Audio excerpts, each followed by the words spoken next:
निखिलेश्वराय नमः। ॐ कमलेश्वराय नमः। ॐ कमलेश्वराय नमः। जब जब पृथ्वी पर हुआ है असत्य बलवान, तब तब इस भूलोक पर प्रकट हुए भगवान। ऋषि मुनियों, साधु महात्माओं, संत मनीषियों की इस पवित्र धरती पर धर्म की स्थापना और लोक कल्याण के लिए हर युग में किसी न किसी रूप में ईश्वर का प्रागट्य होता आया है और पवित्र आत्माओं में ईश्वर का अंश उतरता आया है। आज के युग में भी ब्रह्म स्वरूप सद्गुरु स्वामी श्री कमलेश्वरानंद जी अपनी चैतन्य ऊर्जा से संपूर्ण जगत में सत्प्रेम की धारा प्रवाहित कर रहे हैं। पूज्य श्री की चैतन्य चेतना से साक्षात ब्रह्मवाणी का अवतरण हुआ है, जिससे मानव का कल्याण हो सके।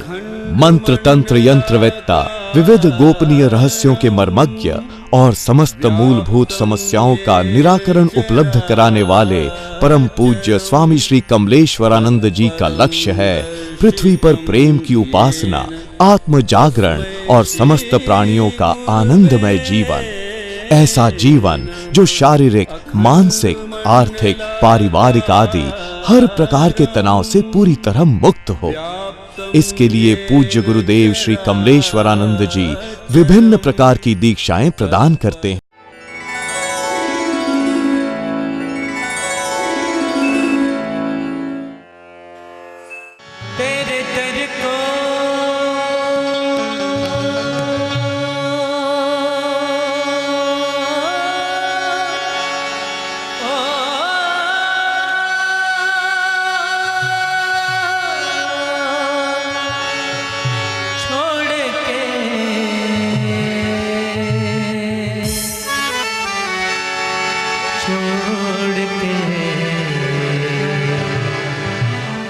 दर को छोड़ के, तेरे दर को छोड़ के अब किधर जाऊं।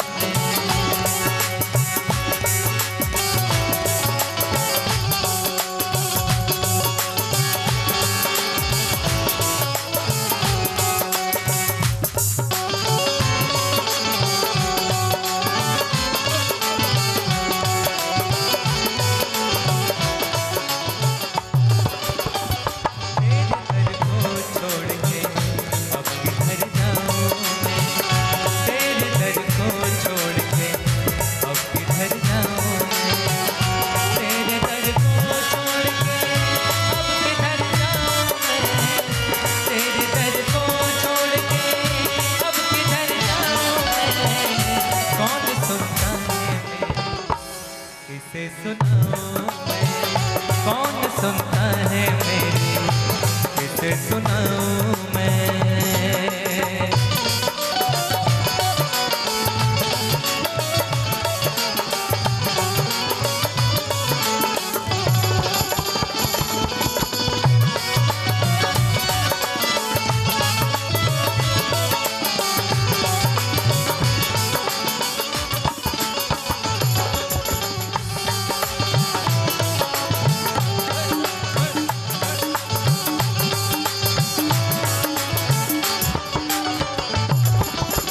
भगवान श्री कृष्ण ने गीता में कहा है, चतुर्वर्ण्यम मया सृष्टा गुणो कर्म विभाग स तस्य कर्तारमत्मा वेद्य कर्तारमव्यो। आप सभी कृष्ण को भगवान मानते हैं, उनकी पूजा भी करते हैं। कोई अगर आपसे कह दे कि मैं कृष्ण को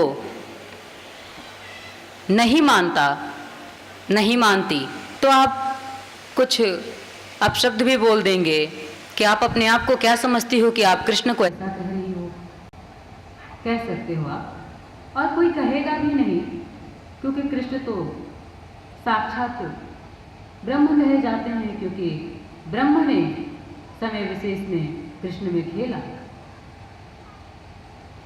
ये भी एक ब्रह्मवाणी में कृष्ण, राम, बुद्ध सबको ब्रह्म ने जीव मात्र बताया है। उसने कहा है कि सब थे जीव, पर मैंने खेला पूर्णता से, इसलिए ये ब्रह्म कहे गए। कुछ लोग इसको भी स्वीकार नहीं कर पाते हैं, पर सत्य जो है वो यही है। इसलिए कि इस पृथ्वी पर जब भी वह ब्रह्म अवतरित होना चाहता है तो किसी न किसी जीव के अंदर ही खेलता है। इस घर का सहारा उसे लेना पड़ता है।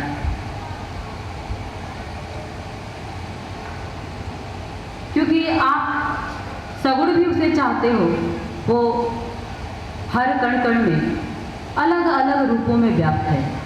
जहाँ आप उसे निराकार मानो तो निराकार है, सगुण मानो तो सगुण है। जैसे मानते हो आप वो वैसे हो जाता है आपके लिए। तो ऐसे ही बहुत सारे स्वरूपों में आपको समझाने के लिए बार बार वो इस पृथ्वी पर आता रहा, समझाता रहा, कहता रहा।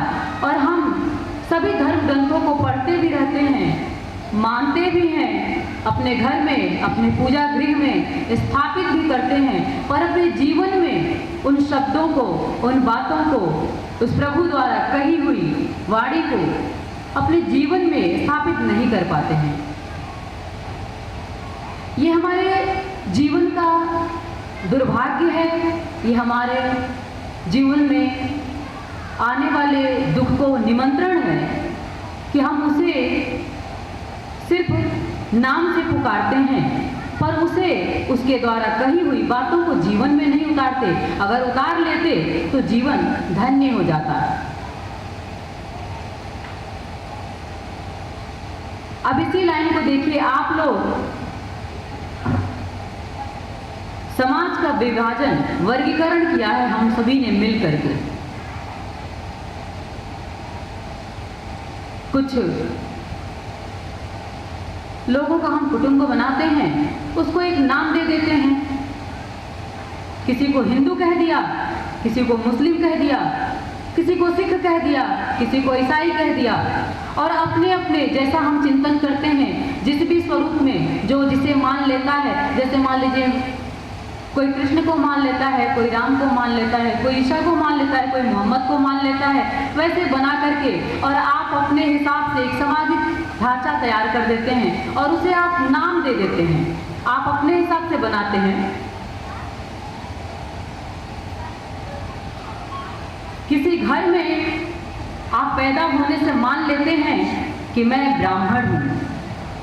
क्या आप कभी अवलोकन करते हैं अपने व्यक्तित्व को कि आप में ब्राह्मण के गुण हैं कि नहीं? क्या आप जानते हैं कि ब्राह्मण के गुण क्या होते हैं? आप जानते हैं प्रबुद्ध वर्ग जो भी हैं, अभी उनसे कहिए तो यहाँ आ करके ब्राह्मण के गुण, क्षत्रिय के गुण और जो भी वैश्य हैं, शूद्र हैं, उन सबके गुण यहाँ बता देंगे। ब्राह्मण में वो गुण नहीं होगा, फिर भी वो ब्राह्मण कुल में पैदा होने से कहेगा कि मैं ब्राह्मण हूँ। पर कृष्ण ने ऐसा नहीं कहा। उन्होंने तो कहा कि गुण और कर्म के हिसाब से वर्णों का विभाजन हुआ। न तातो न माता न बंधुर न भ्राता न पुत्रो न पुत्री न वीर्यो न भर्ता। गुरु कृपा ही केवलम, गुरु कृपा ही केवलम, गुरु कृपा ही केवलम।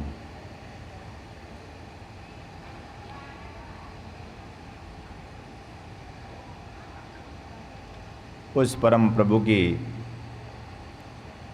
अहेतु की कृपा से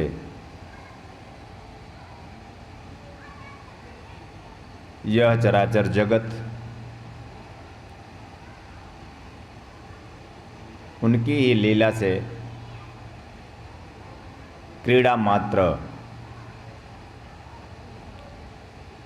है।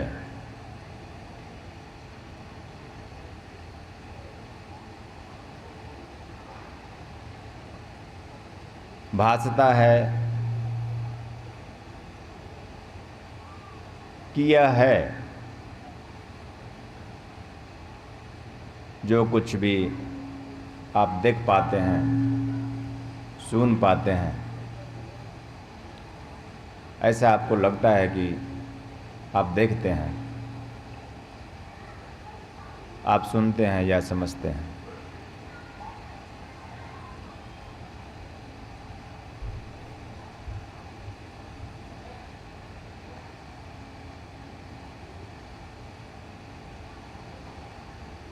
परमात्मा ने जब सृष्टि का निर्माण किया तो उसमें मनुष्य को सबसे अंतिम में बनाया।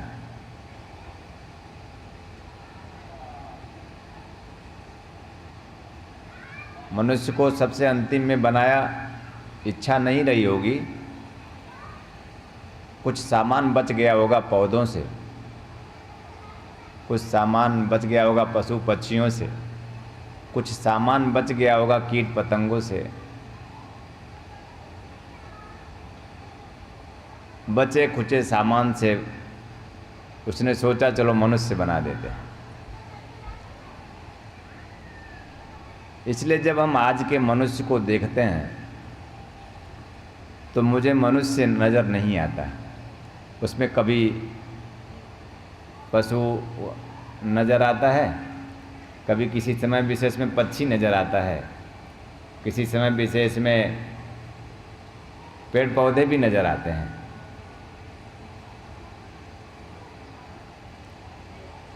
अपने आप को छोड़कर, यानी मनुष्य अपने आप को छोड़कर अगर किसी पर भी दृष्टि डाले तो देखे तो शायद मनुष्य से ज़्यादा सुखी है, क्योंकि वह अपने मूल रूप में है।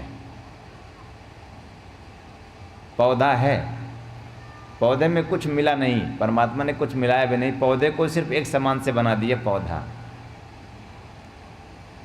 पशु को भी एक समान से बना दिया, उससे थोड़ा बेहतर बनाया, गति करते हुए पशु बना दिया।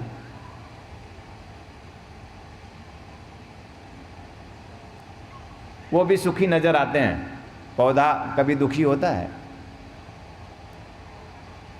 मनुष्य दुखी होता है। पशु कभी दुखी होता है? मनुष्य दुखी होता है। और उससे बढ़ते क्रम में पक्षी बनाया परमात्मा ने, जो सुबह उठ करके दाना चुगने के लिए, अपना पेट भरने के लिए निकल जाता है। वो कोई भी पेड़ पौधा पशु पक्षी ये कभी नहीं जानते कि कभी कोई मनुष्य भी है इस धरा पे। वो मनुष्य के बारे में नहीं जानते, इसीलिए सुखी हैं। मनुष्य अपने बारे में नहीं जानता, इसलिए दुखी है। पशु पक्षी न अपने बारे में न मनुष्य के बारे में किसी भी प्रकार से वो कुछ भी नहीं जानता, इसलिए सुखी है। मनुष्य को सुखी होना है तो उसे अपने आप में अपने बारे में जानना पड़ेगा। मुझे साधक चाहिए, 21वीं सदी का दिव्य चेतना से युक्त एक मनुष्य का निर्माण मुझे करना है। मनुष्य समय समय, जब मनुष्य की व्युत्पत्ति हुई थी, परमात्मा ने की थी, तो उस समय ज़्यादा समझदार था। ऐसा समझ लो कि जब तुमने जन्म लिया था तो तुम ज़्यादा सुखी थे, ज़्यादा समझदार उस समय का मनुष्य था, सुखी था, तृप्त था, संतुष्ट था। 25 साल पहले जाएं, हमसे ज़्यादा सुखी लोग थे। 50 साल और पहले जाएं तो और भी ज़्यादा सुखी लोग, तृप्त लोग, संतुष्ट लोग थे। समय विशेष में हमारी तृप्ति, हमारी संतुष्टि, हमारे जीवन का जो सुख है वो छिनता गया। उसका कारण यह प्रकृति नहीं है, उसका कारण प्रभु भी नहीं है, उसका कारण परमात्मा भी नहीं है, उसका कारण ईश्वर और अल्लाह भी नहीं है, उसका कारण सिर्फ मनुष्य है।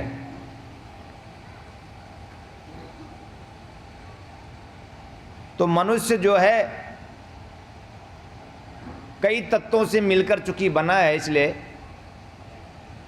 जब वो समस्त तत्वों को मिला करके उस एक परम तत्व में अपने आप को समाहित करेगा, तब जाके वो सुखी होगा। कोई ऐसा रास्ता, कोई ऐसा उपाय, कोई ऐसी विधि, कोई ऐसी चेतना, कोई ऐसी दीक्षा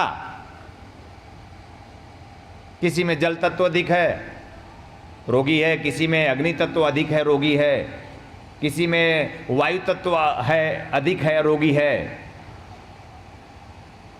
किसी भी तत्वों का अधिक जब आपके अंदर विकास होगा, अग्नि तत्व बढ़ जाए तो आप क्रोधी हो जाते हो, नहीं होते। इन सारे तत्वों का समन्वय करना जरूरी है मनुष्य को, अन्यथा ये मनुष्य पंच तत्वों से मिलकर बनाए बराबर नहीं होगा तो विकारग्रस्त होगा, और विकारग्रस्त होगा तो प्रवंचना में लगेगा। प्रवंचनाएं बहुत हैं, प्रवंचनाओं से ही हम बन चुके हैं, प्रवंचनाओं के अलावा हमारी जिंदगी में कुछ है नहीं।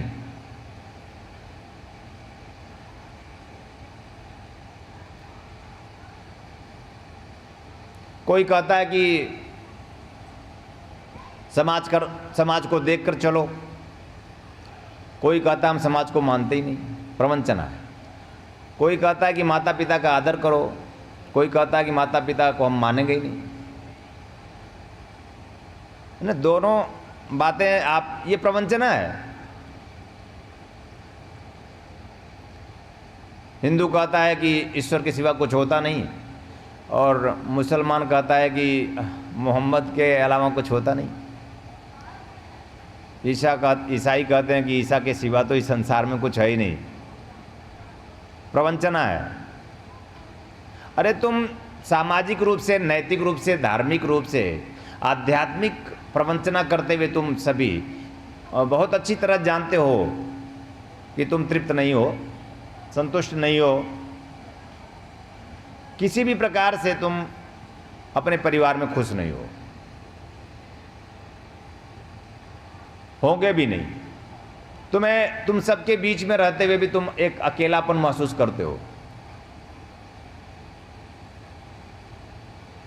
सबके बीच में हो, माता हैं, पिता हैं, पति है, सुंदर पत्नी है, सुंदर बेटा है, सब कुछ है, धन है, यश है, मान पद प्रतिष्ठा, सब तुमने बना रखा है, सब तुमने पा भी लिया है, फिर भी एक और की कामना लिए तुम अतृप्त हो।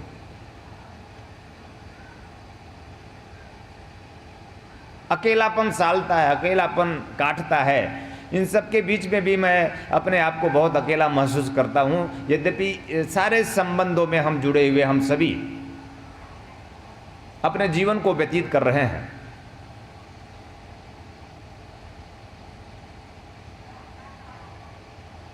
मैं गुरु इसलिए नहीं हूं कि तुम जो चाहो मैं पूरा करूं, मैं गुरु इसलिए हूं कि मैं जो चाहूं वो तुम्हें मिले। और मैं रियली कि मैं तुम्हें बहुत बहुत चाहता हूं, और तुम्हारी ज़िंदगी में वह सब कुछ जिससे मैं विज्ञ हूं, जिसे मैं जानता हूं, जिससे जीवन की पूर्णता है, जिससे जीवन की अखंडता है, जिससे जीवन की निर्मलता है, जिससे जीवन की निश्चलता है, जिससे जीवन की दिव्यता है, वह सब कुछ मैं तुम्हें हर पल देने की कोशिश में लगा हूं। तो तुम जो मांगने आते हो, तुम जो लेकर मन में आते हो, उससे तुम पूरे नहीं हुए हो। कई बार तुमने कई इच्छाएं की हैं और पूरी हो गई हैं, फिर भी तुम वहीं के वहीं रह जाते हो। इच्छाओं के पूरी होने से तुम्हारे जीवन का उद्धार नहीं होगा। तुम्हारी इच्छाओं और कामनाओं के पूरी होने से तुम्हारे जीवन में तुम सर्वोच्चता, दिव्यता, श्रेष्ठता प्राप्त नहीं कर पाओगे। तुम्हारे जीवन में तुम्हारी अपनी समस्त कामनाओं को पूरा करके भी तुम अपनी तरीके से पूरा करोगे, पूरा हो भी जाएगा, पूरा हो भी जाता है, फिर भी तुम अपने आप को अपंग महसूस करते हो, अभी भी अधूरे हो। और अगर मैं तुम्हारा गुरु हूं और तुम मुझे मानते हो, अगर तुम मानते हो तो चाहे तुम ईश्वर को मानने वाले हो, इस दुनिया में तुम किसी को मानने वाले हो, लेकिन अगर तुम उसमें भी रह करके तुम मुझे मानते हो कि दिव्य है, मुझे मानते हो कि निर्मल है, मुझे मानते हो कि पवित्र है, मुझे मानते हो कि सरोक्ष है, मुझे मानते हो कि शिखर है, मुझे मानते हो कि ये प्रेममय है, मुझे मानते हो कि यह प्रेममय गुरु है, और अपने शिष्यों को, इस पूरे जन समुदाय को, पूरे विश्व, चराचर विश्व को प्रेममय कर देने वाला है। अगर ऐसा कुछ मानते हो तो मैं जरूर ही तुम्हें एक दिन ऐसा क्षण आएगा कि मैं तुम्हें प्रेममय कर दूंगा, तुम्हारा पूरा जीवन पूर्ण कर दूंगा।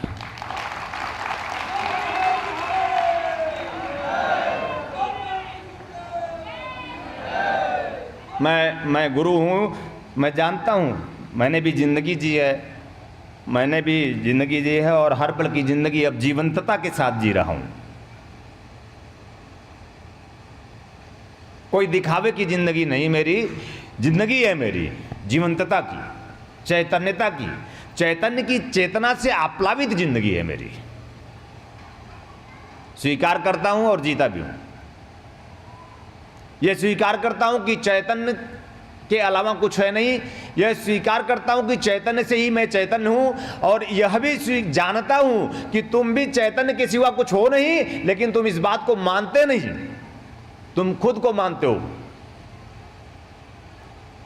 खुद को मानते हो, अपने अहम को पोषते हो कि तुम हो, तुम्हारा अहम है तुम्हारे साथ, तुम्हें दुखी करता है। तुम हो, तुम्हारे अहम के नाते तुम लोगों के बीच में रहते हुए भी तुम अपने आप को अकेले महसूस करते हो, और ये अकेलापन बहुत बहुत कष्टदायी है। मनुष्य का अकेलापन कब दूर होगा? पति मिल जाता है, कुछ समय बाद फिर भी अकेला फील होता है। पत्नी मिल जाती है, कुछ समय बाद फिर ऐसा लगता है कि पत्नी मेरे साथ नहीं है, पति मेरे साथ नहीं है, पुत्र मेरे साथ नहीं, पिता मेरे साथ नहीं, माता मेरे साथ नहीं, ये संसार के सारे संबंध मेरे साथ होते हुए भी साथ नहीं है। मैं अकेला हूं, मैं दुखी हूं, मैं क्लेश से युक्त हूं, मैं तनावग्रस्त हूं, मेरा तनाव किसी का तनाव होता नहीं है। कांटा तुम्हें गड़ता है तो तुम्हारे पति को नहीं गड़ता, कांटा तुम्हें गड़ता है तो तुम्हारी पत्नी को नहीं गड़ता, सूल तुम्हें पास, यमराज का पास तुम्हें आकर के तुम यमराज के पास से जकड़े हो तो तुम्हारी पत्नी यमराज के पास से तुम्हें छुड़ा नहीं सकेगी।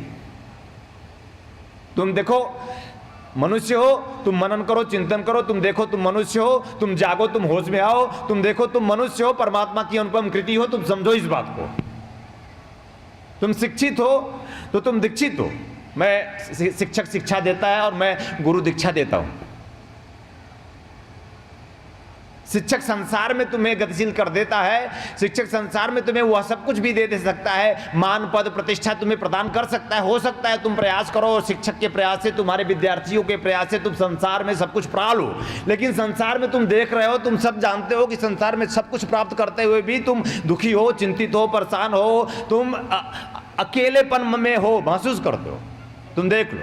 तो इसलिए जीवन में परमात्मा ने, परमात्मा की अहेतु की कृपा से, एक जीवंत गुरु की चेतना से आप्लावित होकर कोई तुम्हारे बीच से ही आकर कमलेश्वरानंद बनता है, गुरु बनता है कि तुम्हें मैं शिक्षा के साथ साथ, तुम्हें इस संसार के साथ साथ, शिक्षा के साथ साथ दीक्षा दूंगा कि तुम्हारे जो बाह्य जीवन है, तुम्हारे आंतरिक जीवन से भी मैं तुम्हें परिचित कराऊंगा, तब तुम्हारे जीवन में तुम आनंद प्राप्त कर सकोगे।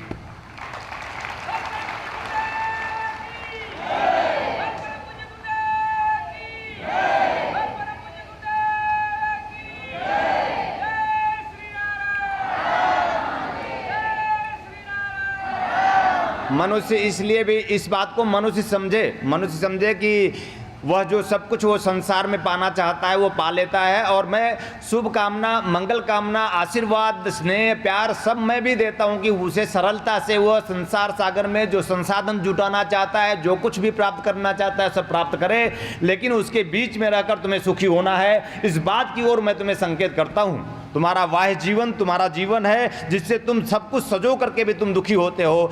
तुमने अपने जीवन में तुमने कुछ छोड़ रखा है, उसी को हमने एक पकड़ देने के लिए मैं गुरु बना कि क्यों दुखी रहता है मनुष्य, क्यों चिंतित रहता है मनुष्य, कब मिटेगा दुख, समूल नाश कब होगा दुखों का। इसलिए परमात्मा ने गुरु का निर्माण किया। नाम कोई भी दे दो, रूप कोई भी दे दो, परमात्मा जब जब भी इस धरा पे गुरु के रूप में, प्रत्यक्ष गुरु के रूप में खेलता है, वो इसलिए खेलता है कि तुम सब आंखें खोल लो। तुम सब आंखें खोलोगे क्योंकि तुम मेरे ही हो, तुम मुझसे ही हो, तुम मेरे अभिन्न हो, मुझसे ही विलग हो चुके हो, तुम मुझे भूल चुके हो। इसलिए तुम्हारे जीवन में दुख है, इसलिए तुम्हारे जीवन में रोग है, इसलिए तुम्हारे जीवन में क्लेश है, इसलिए तुम्हारे जीवन में एकाकीपन है, तनाव है। सबके साथ रहते हुए भी तुम बिल्कुल अकेलेपन में कभी न कभी दुखी होते हो, और मैं तुम्हारे दुख को पूरा करने के लिए, उस अकेलेपन को समाप्त करने के लिए मैं तुम्हारा गुरु परेशानी से जाएगी नहीं, दुख जाएगा नहीं।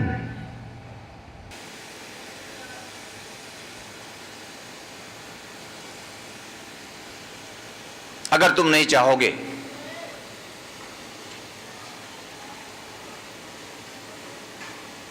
सुखी होना चाहते हो, आज से नहीं, मनुष्य सुखी होना चाहता है। मनुष्य को छोड़कर और कोई सुखी नहीं होना चाहता, सब सुखी हैं। मनुष्य को छोड़कर सब सुखी हैं। मनुष्य केवल सुखी होना चाहता है। मनुष्य रास्ता भूल गया है, इसलिए दुखी है। मनुष्य उस पगडंडी पर अपनी यात्रा कर नहीं रहा है, इसलिए दुखी है।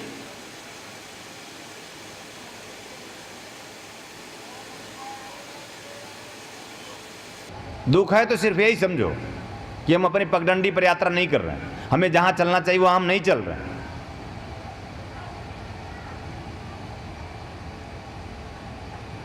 अपने इस दुख को खत्म करने के लिए जब परमात्मा ने केवल मनुष्य का निर्माण किया था, आदमी का, तो वो अपने आप को बहुत अकेला महसूस करने लगा, तो परमात्मा के पास गया। उसने कहा कि परमात्मा, मैं बहुत दुखी हूं, मैं अकेले जिंदा नहीं रह सकता, आप कुछ करो। मेरी ये समस्या जिसके कारण मैं दुखी होता हूं, इसे आप दूर करो। परमात्मा ने कहा कि तुम मेरे अंतिम हो, आदमी के बाद मैं अब कुछ बना नहीं सकता, क्योंकि मेरे पास अब बनाने का सामान जो है वो सब खत्म हो गया है। मनुष्य एकमात्र प्रथम चैतन्य, मनुष्य एकमात्र प्रथम के साथ साथ अंतिम भी चैतन्य है। मनुष्य प्रथम में सुप्त है और मनुष्य अंतिम में चैतन्य है, जागृत है। मनुष्य बेहोश है, प्रथम दुखी है, मनुष्य होश में आ जाए, चैतन्य सुखी है। चैतन्य के हुए बिना, तुम चूंकि चैतन्य से हो, पूरी तरह उसकी सुगंध को आत्मसात किए बिना तुम्हारे जीवन का दुख तुम मिटा नहीं सकते। उसने कहा कि मुझे सुखी होना है, मैं अकेले जी नहीं सकता, कोई भी व्यक्ति अकेले नहीं जी सकता। मैं हूँ, आप हैं, कोई अकेला नहीं जी सकता। पूज्य गुरुदेव स्वामी कमलेश्वरानंद जी का संकल्प है एक ऐसे समाज का निर्माण करना जिसमें हम सभी स्वावलंबी हो, आत्मनिर्भर हो। इसके लिए पूज्य गुरुदेव ने ब्रह्मानंद बाल विकास केंद्र की स्थापना की है। ध्यान योग जन जागृति सेवा संस्थान द्वारा संचालित ब्रह्मानंद बाल विकास केंद्र में उपेक्षित, निराश्रित, अनाथ और दलित वर्ग के बच्चों को बचपन से ही शिक्षा दीक्षा प्रदान कर उनका सर्वांगीण विकास किया जाएगा। शिक्षा और उचित संस्कार के अभाव में जो बच्चे भीख मांगने, चोरी करने, जेब काटने या फिर और कोई अपराध करने के लिए विवश हैं, उन बच्चों से उनका बचपन छीनने के लिए किसी न किसी रूप में हम सभी दोषी हैं। ब्रह्मानंद बाल विकास केंद्र के माध्यम से हमें अवसर मिला है इन बच्चों के लिए कुछ करने का, इनके होठों पर मुस्कान सजाने का, इनका भविष्य संवारने का।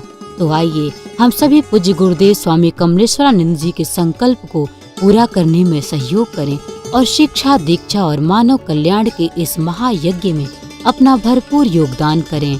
आप अपना योगदान भूमि अथवा धन किसी भी रूप में दे सकते हैं। योगदान के रूप में आपका दान बैंक ऑफ इंडिया की किसी भी शाखा में ध्यान योग जन जागृति सेवा संस्थान के अकाउंट नंबर